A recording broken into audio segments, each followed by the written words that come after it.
You don't have to leave your corporate career to build a high-impact AI venture that solves real-world problems. In this episode, customer success architect Diwas Timsina shares how he leveraged his enterprise tech foundation to build an AI platform for small businesses while scaling his corporate career by choice. Let's dive in and let's get you to optionality. Today's episode is sponsored by Billy Keels Advisory Services. If you want to learn more about how to make your 99 optional, just go to makeitoptional.com. Once again, that's makeitoptional.com.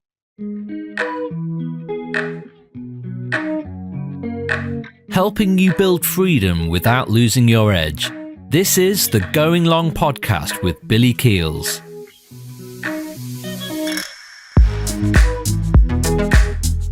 You know, every corporate side business defines success differently. And today's guest is no exception. You know why? Today's guest was born in a refugee camp in eastern Nepal and came to the USA at age 14.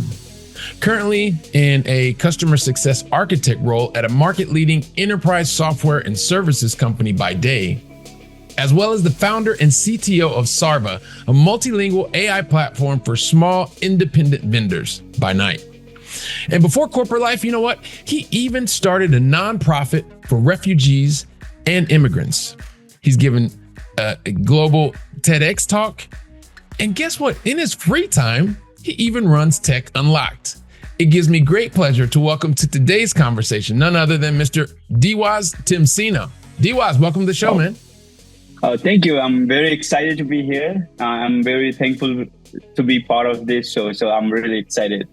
Oh, man, there's so much greatness, inspiration that I know that the Going Long family is going to learn, take away for their story, and also inspire many others to continue with their side business stories. And I really can't wait to jump in, man. But I want to start by asking you the very first question. You okay if we get started? Definitely. And then that intro, great intro.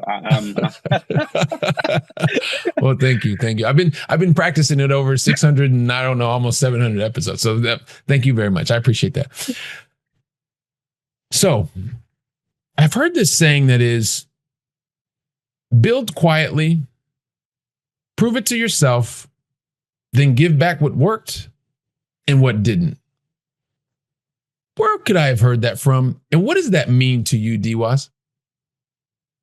It truly means it's that how you show us your character and then how you present yourself out there, right? Whether that's personal, professional, it works in both ways. It's that you don't want to perceive or present yourself in a way that you don't want anyone to be presented, right? So like you want to be confident, knowledgeable, educational. And then whenever you are saying something, you have everything to be backed up. And then whether that's, let's say, for example, software engineers, right?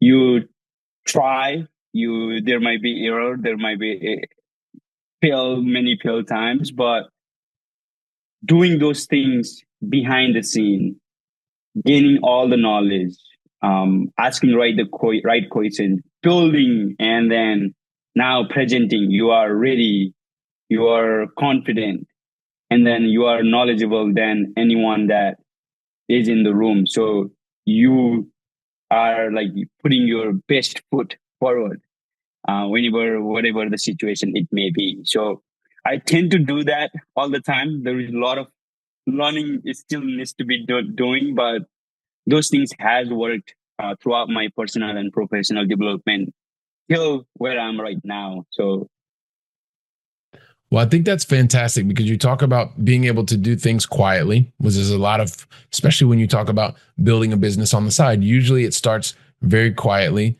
You are looking to prove a concept to yourself.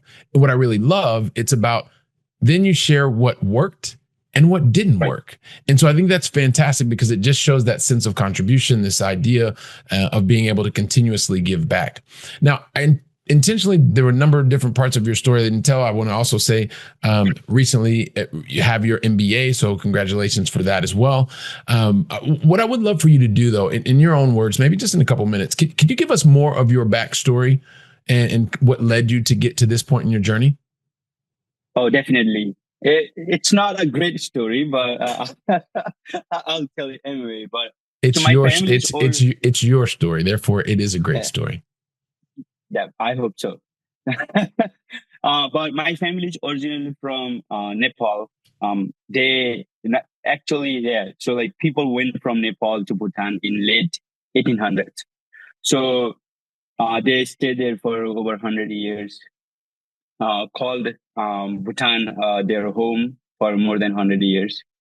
And then that's where my great grandparents, parents were born. And then due to ethnic conflicts that happened late 1990s, they were forced out of the country. And then they returned back to Nepal, where they stayed in refugee camp for over 17 years. Some people are still staying in refugee camp. That's where I was born and raised. Spent my first 14 years in the camps. Thought that was everything. The entire world was my dad. Never saw anything outside. Even though we were part of Nepal, really didn't got to experience exposed. A lot of people do ask me, is that like, oh, you from Nepal, born and raised. Have you seen Mount Everest? It's like, I've never stepped, technically never stepped outside the food of the camp. So never had that experience or exposure outside of like the camp. So, but I spent my first 14 years, came to US whenever I was 14. First resettled in Atlanta, Georgia. I stayed there for 3 years. That has teached a lot of great things because I was part of, whenever we were settled in really bad side of Atlanta. Only knew whenever we moved out, moved away from that part of the Atlanta. And then, but whenever we were leaving, then didn't really felt it was bad, right? Mm-hmm. So that was home to us. Mm-hmm. And then moved to Pittsburgh after 3 years. Completed my high school. And then the funny thing is, throughout 4 years of high school, I changed 3 schools. Mm-hmm. Thinking back, that was tough. But I have been restarting my career or restarting my life multiple times, right? So like, it didn't at that time or moment, it didn't feel a struggle or challenge, but like reflecting back, that was tough.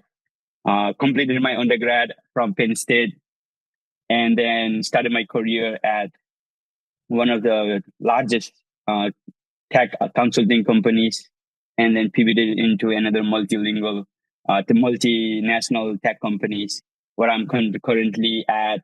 And then I recently moved to Bay Area and felt like I was behind in many ways. I felt like I had gained a valuable experience and knowledge, but I felt like coming here was another reality where I had it to like add, whether that's my skills, where I'm lacking because of the people that I am surrounded with were like very intelligent, smart, doing so much in their day to day. And that's why I decided to go for MBA from Santa Clara University. And then I recently completed that. But just whirlwind of events happening one after another, right? So that has always taught me great things. So like what I tend to learn is a personal aspect, or maybe it's my personality or characteristics, but every moment taught me something. Where I had started my life from zero with like nothing multiple times. Struggle challenges didn't really felt like it was a struggle challenges.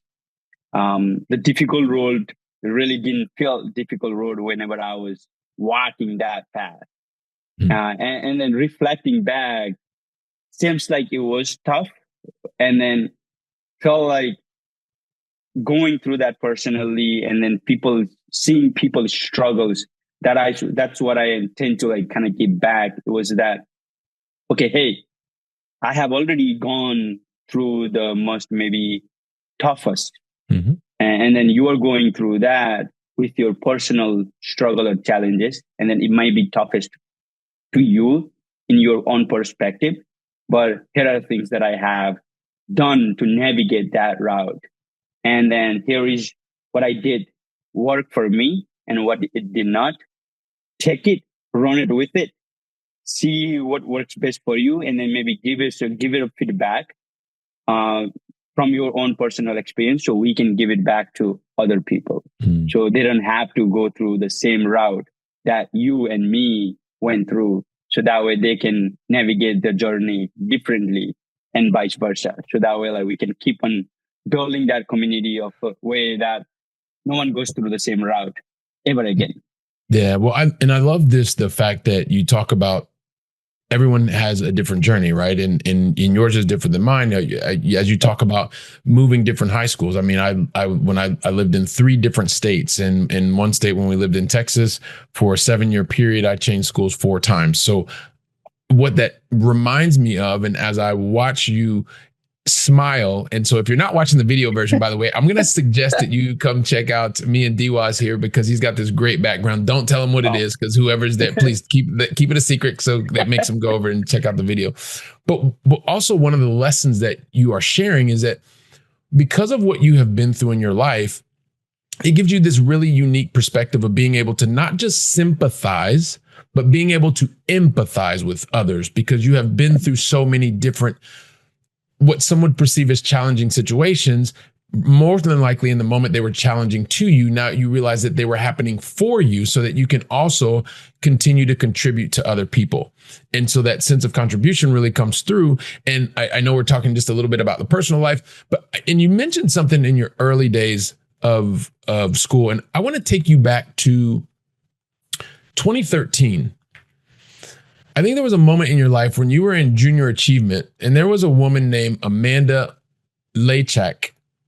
And Amanda said this about you. She said, Diwas will take the opportunity to take any opportunity.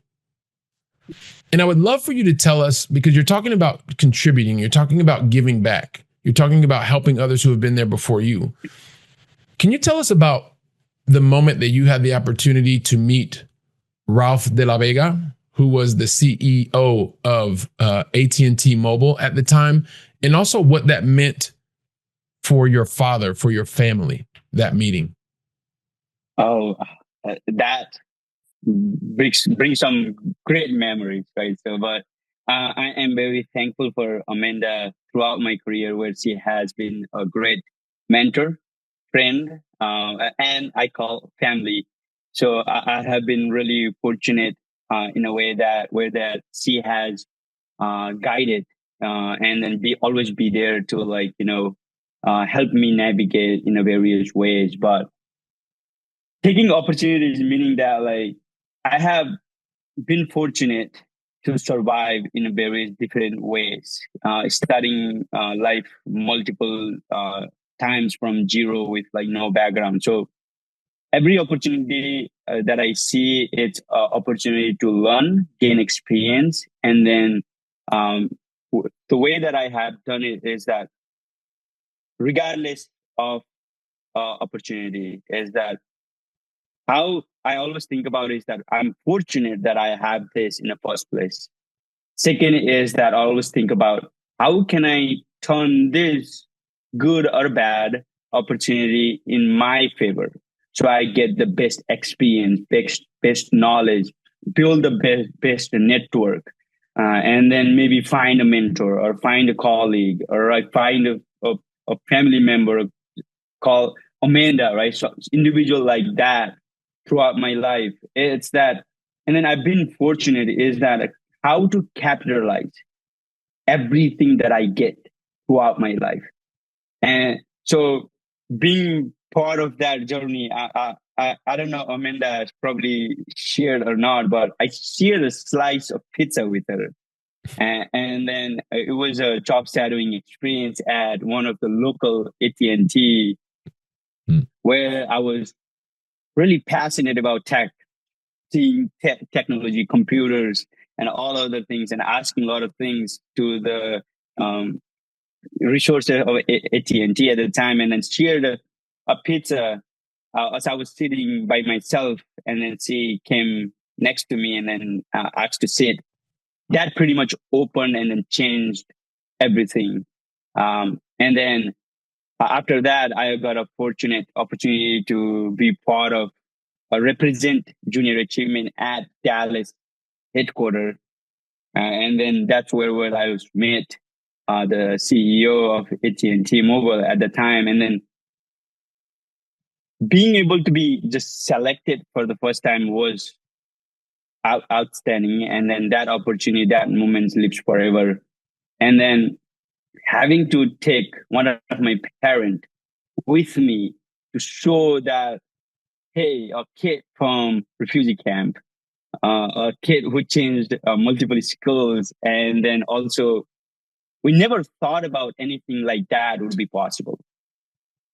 And then just being able to go meet individuals at the highest standard at their career, leading multilingual, multinational telecom business, and just to being able to like sit next to it and then talk. All of this was not possible, not imagined, even in dreams. And then being able to live, just fortunate to be part of that journey. And then much credit goes to Amanda for sure.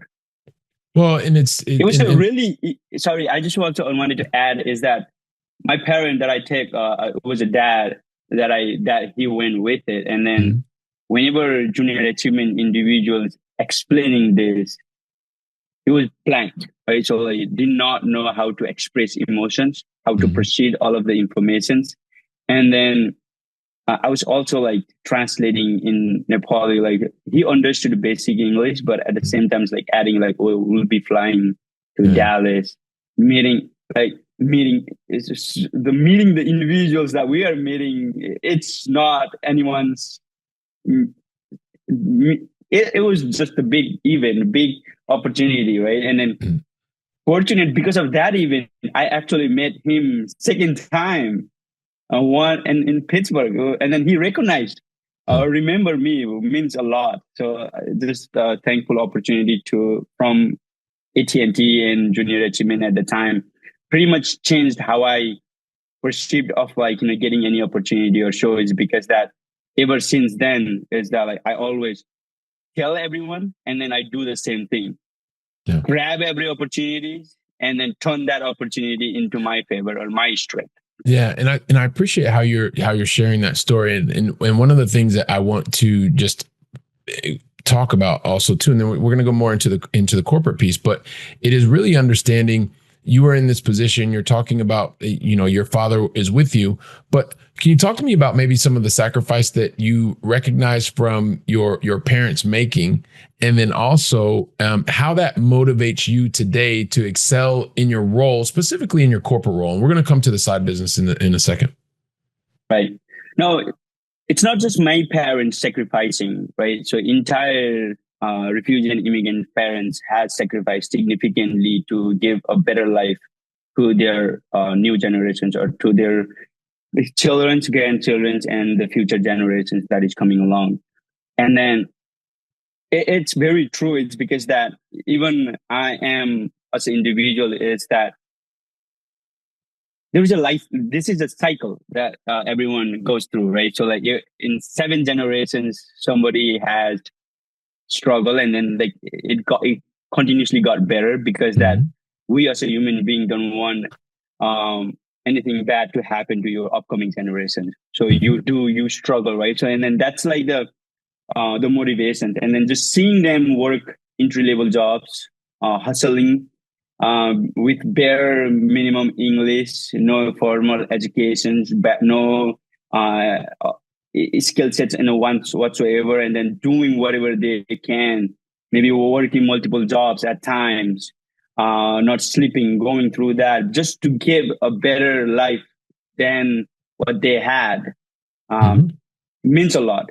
And then just seeing them going through that is that, like, if they have survived like that, imagine now I have all the opportunities, especially being in the US. It doesn't just call US, right? So it's a land of opportunities where you have various different opportunities. Hard work really pays off.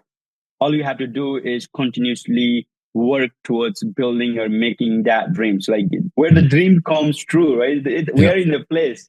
And then only few people sees that. And then I see that early on, my parents and then my community and then the rest of other immigrants communities has seen that and then capitalizing that through very minimal opportunity that they have gotten throughout their careers. And then now I have all the opportunities. I have got chance to go to schools and then being able to interview or work for multinational companies. And so those things has really motivated me. And then just seeing how people struggles is that I tend to put myself in their shoes and point of view is that, like, what if they had my opportunities? What would they be able to do? And then not being able to just repeat the same life and then just trying to be a better version of myself on day to day, and then doing whatever I can to be the best version of myself, so I can give back to my family, to my community, and then broader communities of hey, thank you for giving me the opportunity, giving me the place, giving me and a space where I can grow. I have been really fortunate and I have gained. Now let me give back to you. All right. So that was another perspective of me is that always, how can I give back? Yeah. And this is something that continues to come across, right? And so as you see what your parents have gone through, your sacrifice, the generation before you, as you talk about, which it inspired you to continue to excel in your role. And as you talk about now being in a multinational company, continuing to move up the org chart, moving from one city to another, seeing different parts of the United States at this point, and also being able to interact with customers. I think that's fantastic. And at the same time, I think about this, and this is what we're here for, because so many people who are working, especially in the enterprise software space and enterprise services, is there's this idea, because we're in these very fortunate type of business industries, growth industries. People want to be there. People are in great jobs, and based on the role, you're typically making better salaries than most other people that are in a similar role in other types of industries. And the days are really long days, and there's so many things that you have to do. And at the same time, you have found a way to contribute outside of that. You've founded a company and currently as a CTO of the company. What is the reason that you decided to do that? And maybe what's the problem that you're attempting to solve? I tend to always not look for reasons, but also always tend to look for the problem. I don't know if it is me, but I always attract problems in a good way to solve. And then I've always been fortunate of either somebody pushing me a little bit from behind to take that opportunity, or hey, take that lead to lead that space or be that individual, which is great in many ways. But I really see those problems needs to be solved, and then if I don't take a steps, then who would?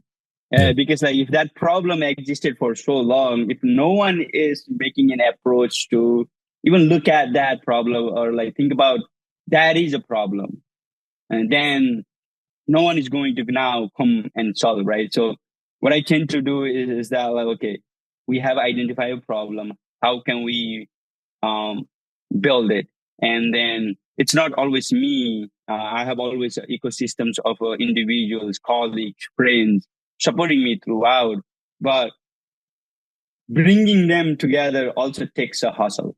It's not easy to bring different minded individuals with the diverse skill sets. And then there is always going to be a conflict, a clash of personalities, but managing those things and then coming up with the solutions that really impacts the greater goods for like the larger communities. It's with the way that I always think about it. And then the problem is space. There are so many problems across. But some of the problems that I tend to find myself solving, it's always for refugee and immigrants.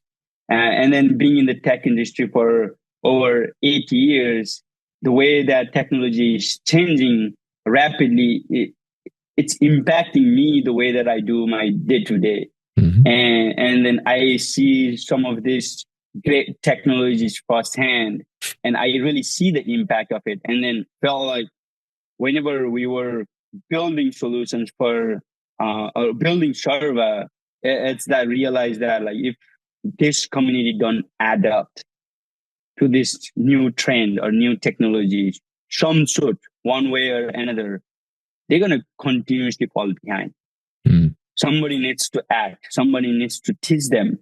It's not about like building tools, but what we have also investing a lot of time and effort is that teaching them how to leverage technology, teaching them how to enhance that skill set so that way they at least are part of the entire ecosystems where the industry is heading or where the every job market or every technology is heading towards.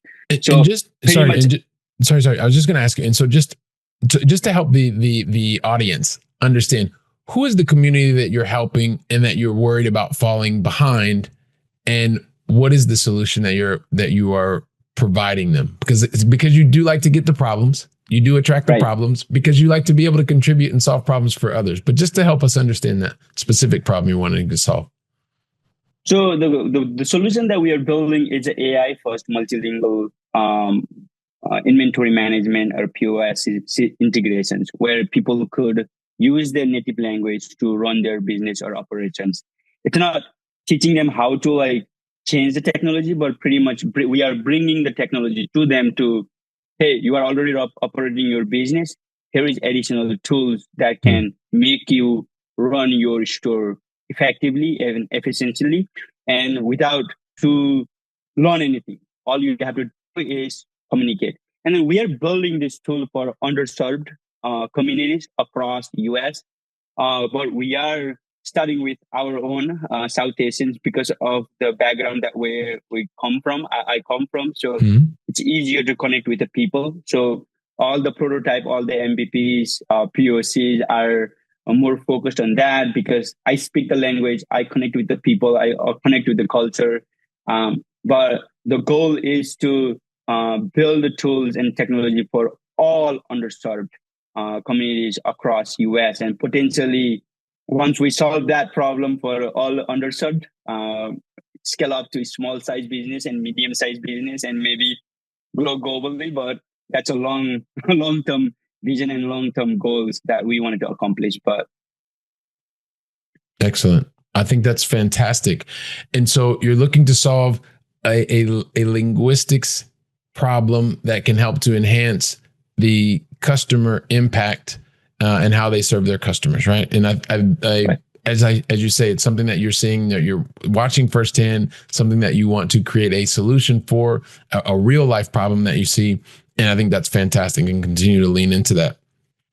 Before I get into the last question, I'm just curious also too, what is it that you have learned from your corporate role that you see as one of the biggest ways that you can leverage your current skill set? And you've talked to some of this already, but so many good things come from corporate life.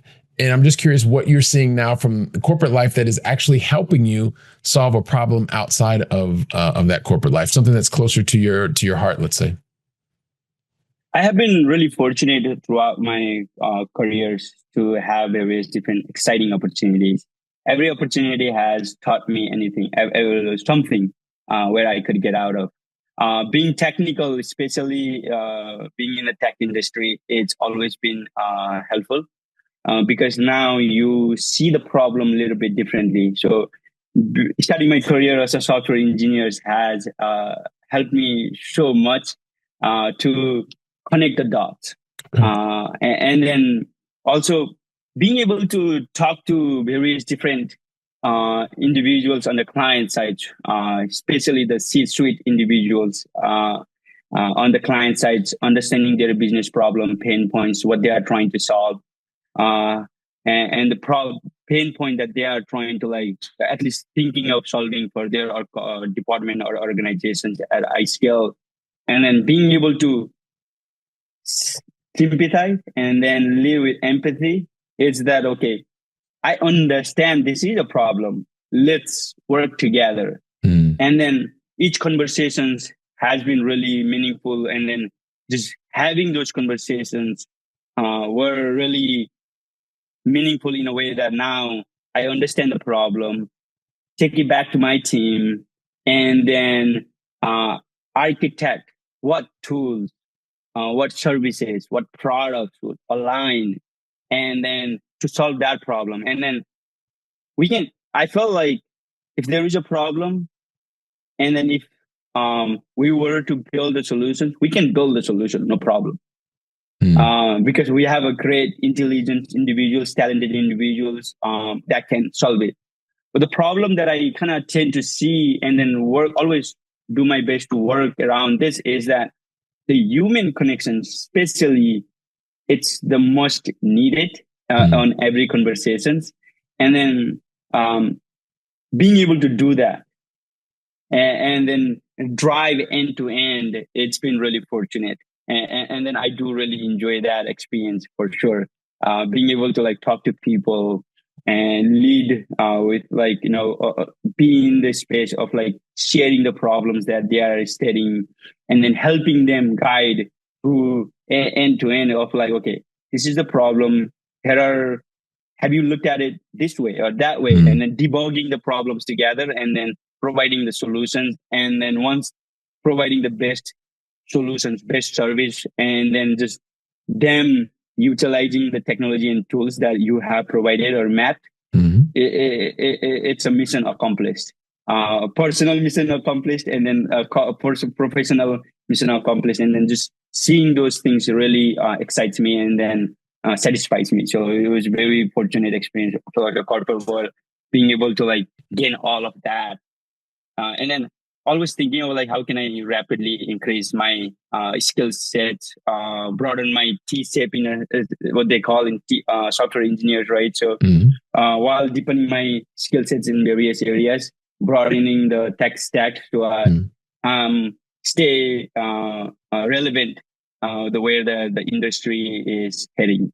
Yeah, well, there's so many different things about what you just said. For instance, being able to be in an environment that allows you to connect the dots, being able to consistently have reps in terms of repetitions, in terms of having these conversations, perfecting the conversations, being also able to sit down with people who are owning business or business process and being able to really help them think through what it is that's going to make them much more. Now, you did not say this, but I will add what's going to make them much more effective and or efficient in the way that they are either engaging, communicating, or ultimately helping their customers solve their problems. And so, that's the corporate you've shared with us with Sarva, where you founded and currently CTO.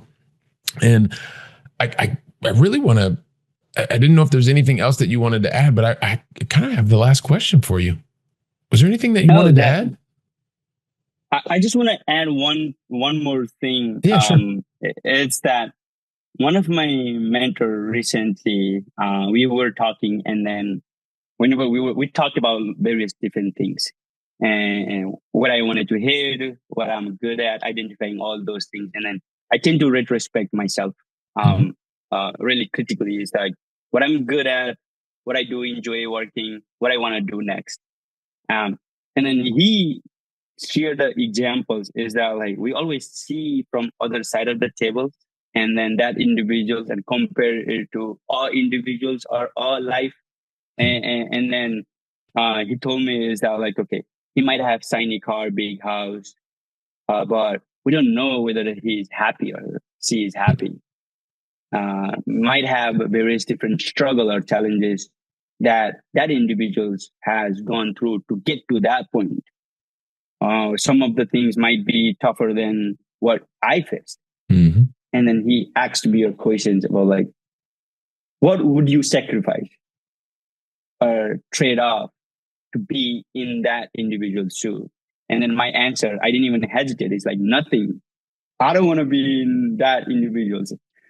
Who am I? And then all that, my struggle and challenges, everything that I have seen till this point has built me who am I right now. So people might see from other side, but like I have never struggled or I have never gone through the challenges of that particular individuals.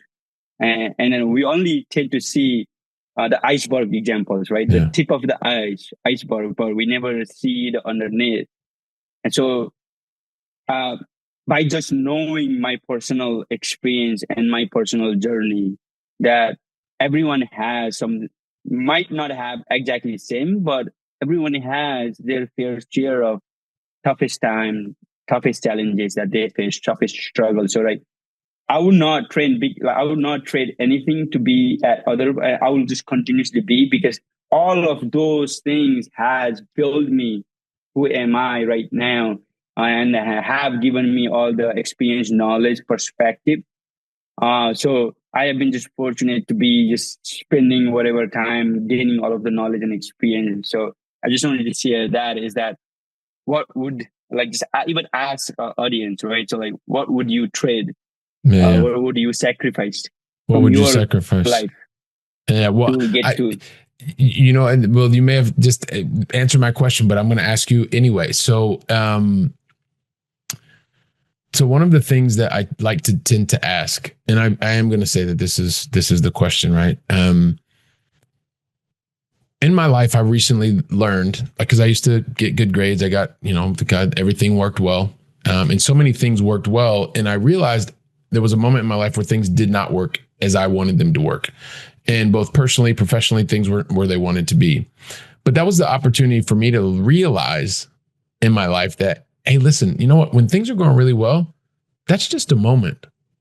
And when things aren't going really well, guess what? That's just a moment too. And so the thing that I always want to learn from and want to share with others and pay it forward, and since this is my podcast, I get to do that. And I ask the question of really asking you to look forward 3 years, because you're going to continue to do things very well in your corporate role. There are going to be times when you're going to be challenged. You've shared us with how you like to think about things.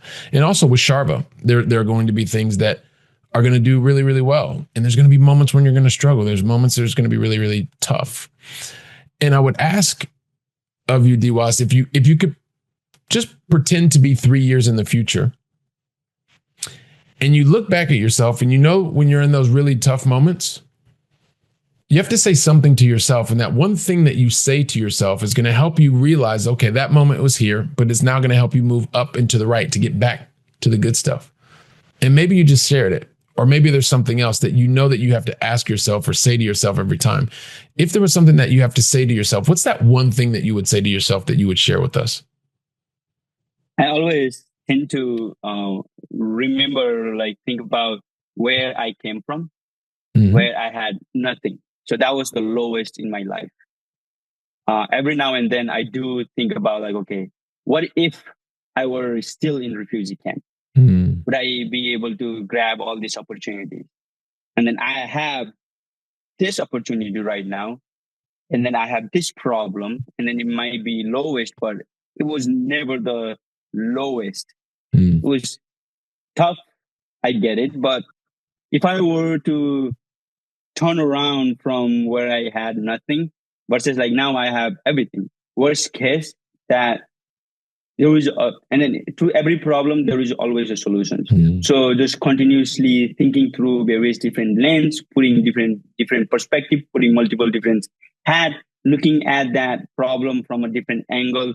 And then if I don't know a solution, asking the right individuals of like, hey, I'm struggling.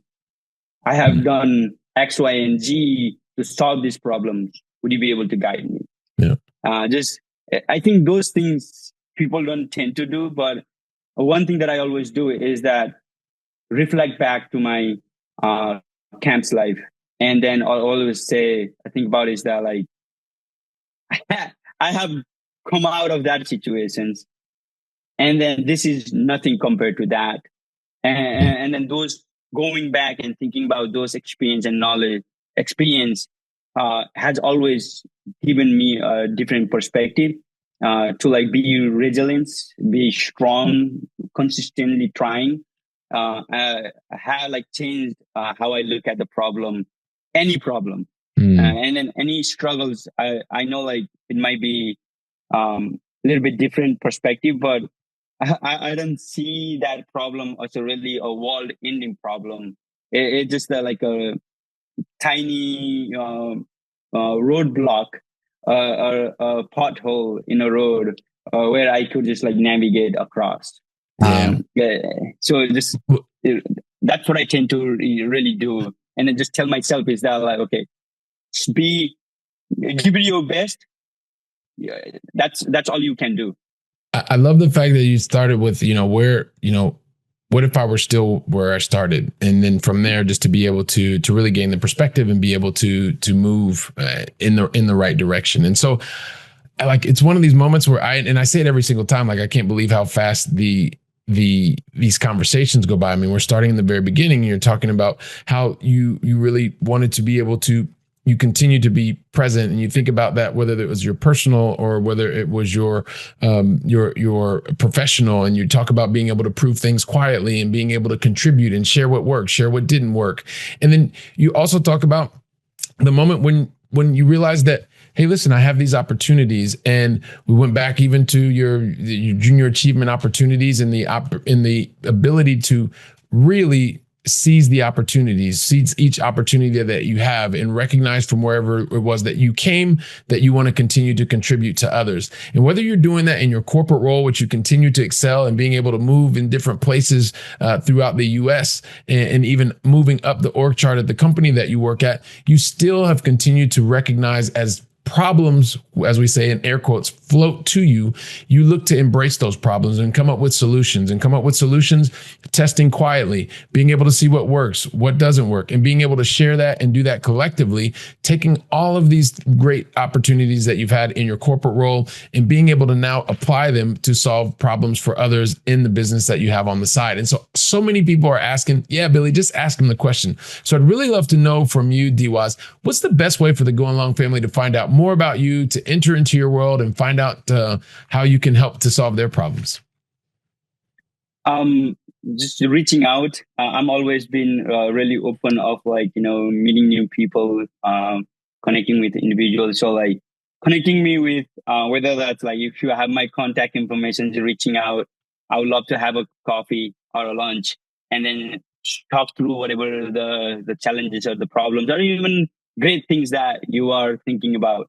And then we can bounce ideas, help provide however I can. That's where how the survey started too. It's like it was actually led by my sister and her friend. They came to me with like a tech problem.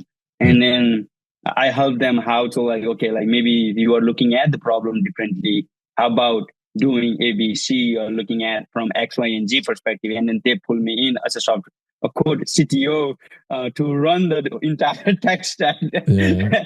So I'm really excited to meet people because that I feel like every people comes with a very unique perspective, very different, diverse background and knowledge. And then everyone is capable, right? But sometimes those tiny coffee chat or message, exchanging messages helps people.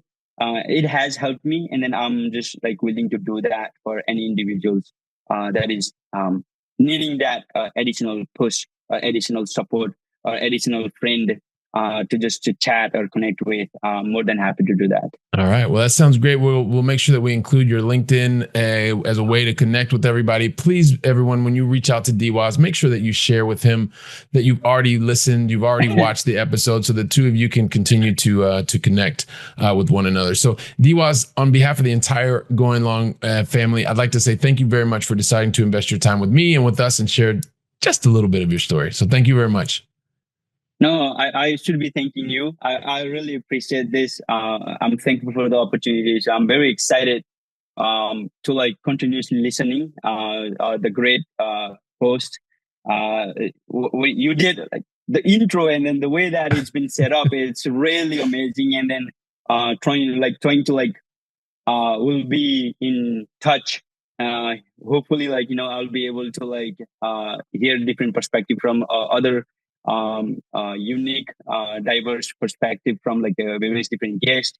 So I'll definitely will be staying tuned with your show. So. All right. Well, we thank you very much. And also too, Going Long family, thanks so much for investing your time with me and Diwas. He's getting ready to leave. I'll be right here preparing for the next conversation. So until then, go out and make it a great day. And thank you very, very much.